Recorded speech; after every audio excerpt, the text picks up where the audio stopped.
At any time of day now, you hear a pop, pop, pop as loud as a knock at the door, like some sort of vehicular flatulence. This is followed by a vociferous roar as the car accelerates as if driven by Jeremy Clarkson on amphetamines.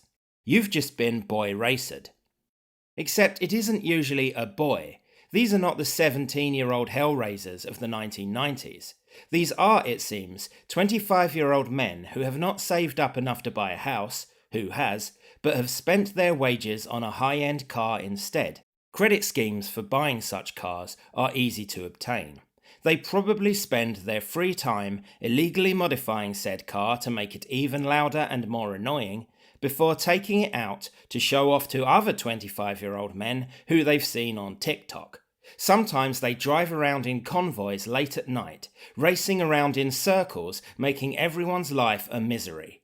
They hold improvised car meets, as if they're in the Fast and the Furious, where they do donuts and drifting in car parks. The car is usually what Richard Hammond would refer to as a hot hatch or powered-up hatchback, but sometimes it is a large saloon made by Germans or even an SUV. It has a double exhaust which does the pop-popping. It often has spoilers and low ground clearance for extra speed. The wheels might light up in different colours. Windows are tinted. It is deliberately menacing and intimidating, an extension of the driver's ego. It's the human version of a male bird puffing itself up and singing loudly to attract a mate. We tend to ridicule the middle-aged man who buys a powerful sports car as the last hurrah of youth, but at least those vehicles are usually within the law. Only the real petrolhead does illicit modifications. It is yobbery, but respectable yobbery. And it's a bit sad, which negates the menace. The midlife crisis racers were never such a problem as their younger equivalents have recently become. Now, I get it. Cars are fun. It might not be my bag and I might dislike driving, but of course I can recognise they are entertaining.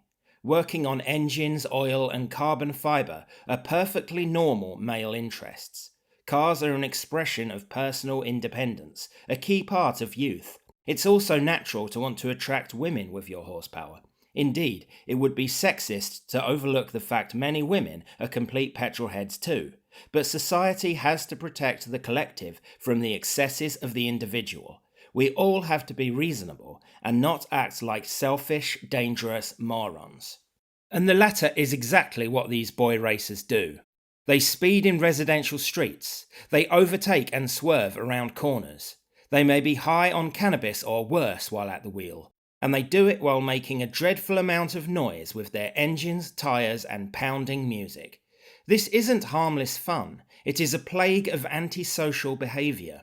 Our authorities seem no longer up to the task of stopping them, and the offenders are laughing in our faces.